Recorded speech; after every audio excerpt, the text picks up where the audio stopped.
Hello बच्चों, चलिए प्रश्न पढ़ते हैं। तो प्रश्न में दिया गया है, निम्नलिखित में से कौन सा सेट बैक्टीरिया जनित रोगों का है। तो हमारे पास विकल्प दिए गए हैं। विकल्प ए है डिप्थीरिया, लेप्रोसी, प्लेग। बी दिया गया है कोलेरा, टाइफॉइड, मम्प्स।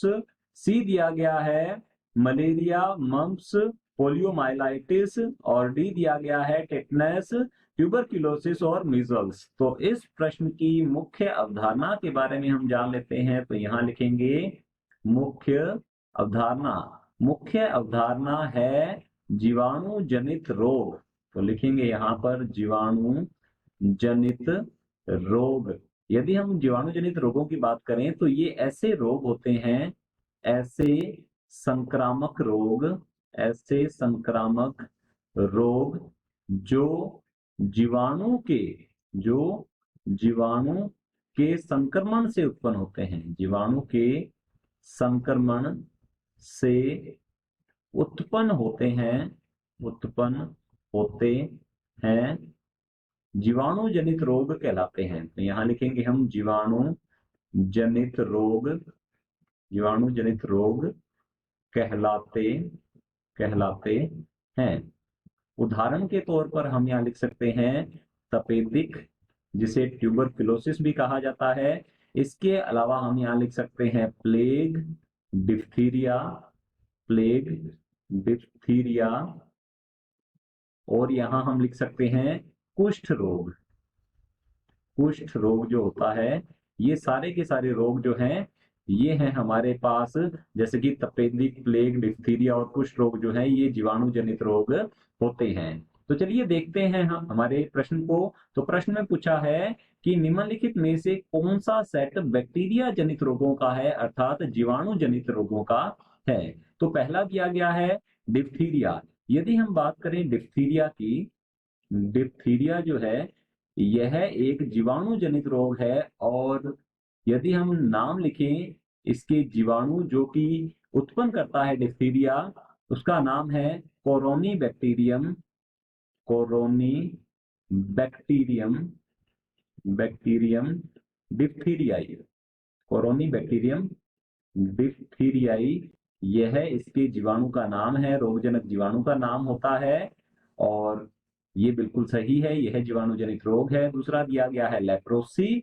यदि हम बात करें लेप्रोसी की, लेप्रोसी को कुष्ठ रोग कहा जाता है हिंदी में, कुष्ठ रोग। और लेप्रोसी जो है यह भी जीवाणु जनित रोग है। तो हमारा ये दूसरा भी सही हुआ, क्योंकि कुष्ठ रोग जो है यह उत्पन्न होता है माइकोबैक्टीरियम। तो यहाँ लिखेंगे इसके रोगजनक जीवाणु का नाम माइकोबैक्टीरियम, बैक्टीरियम लेप्री के कारण।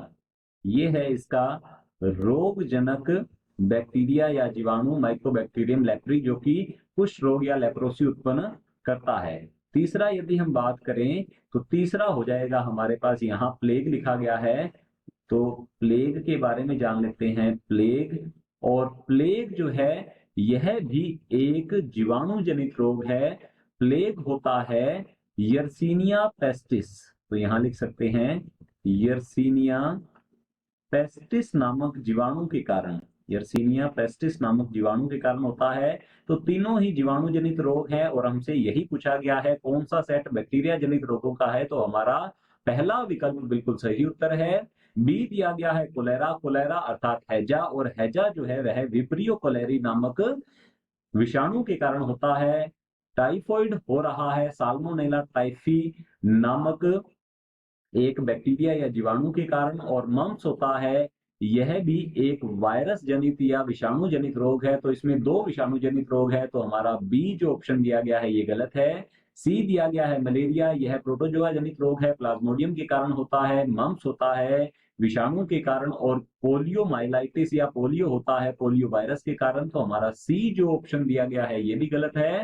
डी दिया गया है हमारे पास टिटनेस। और टिटनेस जो है यह एक जीवाणु जनित रोग है जो कि क्लोस्ट्रिडियम टिटेनी के कारण होता है। ट्यूबरकुलोसिस यह भी एक जीवाणु जनित रोग है, परंतु मीजल्स जो है यह विषाणु जनित है। तो हमारा डी जो ऑप्शन दिया गया है ये भी गलत होगा।